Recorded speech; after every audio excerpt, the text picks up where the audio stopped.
बहुत अच्छा किया था, प्लेयरों को उनके ऊपर भेज के मोहब्बत का इजहार किया और इनविटेशन उधर से ही आया था।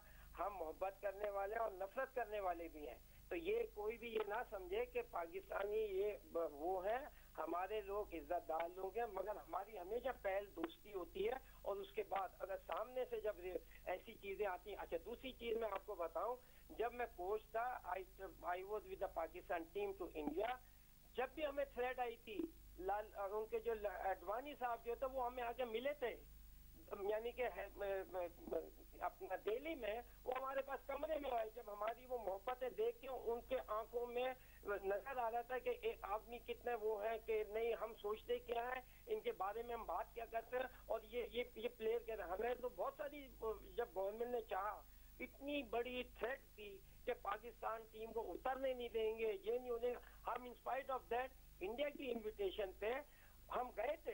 तो ये लोग ये चीजें भूल गए। और मैं I am the only person जो बाल ठाकरे साहब को भी जाके मिला, वहां जाके मिला, उन्होंने वेलकम किया, उन्होंने बात की। उनसे भी कोई चीजें कहना और करने में बड़ा फर्क होता है। अगर इस तरीके से, तो उस वक्त गवर्नमेंट उनकी जो थी वो थ्रेट में क्यों नहीं आई थी? और अगर आप ये लोग बात करते हैं तो मेरे पास तो वो चीजें हैं और जो गुजरी भी है। हमेशा इंडिया का प्रॉब्लम ये रहा है, इंडिया ने हमेशा अपने मुफाद में चीज की है। अभी आप पास में देखें कि यही सारी चीजें थी, पाकिस्तान को वर्ल्ड कप से बाहर किसने किया है? यानी कि अगर इतनी मोहब्बत वाली और बातें थी तो ये तो बल्कि आईसीसी को चाहिए था, क्योंकि हमारा जो वर्ल्ड कप है ये किसी पर्टिकुलर कंट्री को अवार्ड नहीं हुआ, ये एशिया को होता है, जिसमें इंडिया, पाकिस्तान, बांग्लादेश, श्रीलंका। और मैं आपको बताऊं, डिसीजन उस वक्त लिया है कि पूरे एशिया के खित्ते में प्रॉब्लम थी, श्रीलंका में प्रॉब्लम, बांग्लादेश में प्रॉब्लम, बांग्लादेश ने पाकिस्तान का टूर कैंसिल किया, इंडिया में बॉम्बे वाला, यानी कि उस वक्त इन्होंने ये डिसीजन लिया कि पाकिस्तान को अलग कर दो। एंड मुझे एक दफा मौका मिला, मैं गया था दुबई और मैंने जो वो आईसीसी के जो मॉर्गन और उनके सामने मैंने यही बात की थी कि आपने आइसोलेट किया पाकिस्तान को। किसी भी खित्ते में आज पूछे कोई टीम दुनिया की खेलना चाहेगी, इंडिया में डेविस कप हो रहा था और उन्होंने मना कर दिया, ऑस्ट्रेलिया ने अपने डेविस कप में टीम नहीं भेजी। ये वो टाइम था, उस वक्त इन्होंने डिसीजन लिया था और पाकिस्तान को बाहर किया था। Okay, let me go to Ramiz.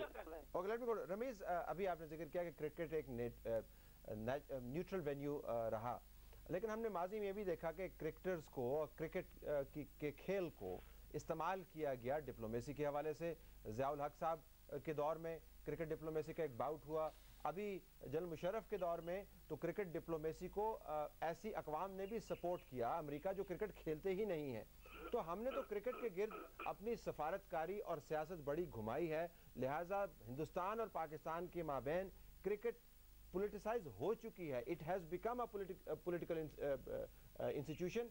और ये अब हिंदुस्तान की तरफ से जो स्टेटमेंट आया है, ये स्पोर्ट्स स्नब नहीं है, ये एक पॉलिसी स्नब है और एक पॉलिटिकल स्नब है।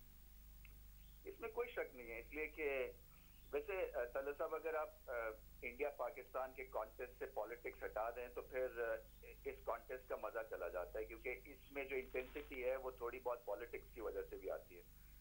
मगर ये जो एलिमिनेशन प्रोसेस हुआ आईपीएल का, उसकी वजह से सबको गम और गुस्सा है। आई थिंक वहां पे इन्होंने पाकिस्तान को बहुत इजी लिया, नॉट नोइंग कि पाकिस्तान इंडिया के लिए और इंडिया पाकिस्तान के लिए बड़ा एक सेंसिटिव सब्जेक्ट है, और अगर इनको एग्जिट भी दिखानी थी तो थॉट आउट एक स्ट्रेटजी होनी चाहिए थी, जिसकी वजह से ये पॉलिटिकल रो या डिप्लोमेटिक रो ना क्रिएट होता।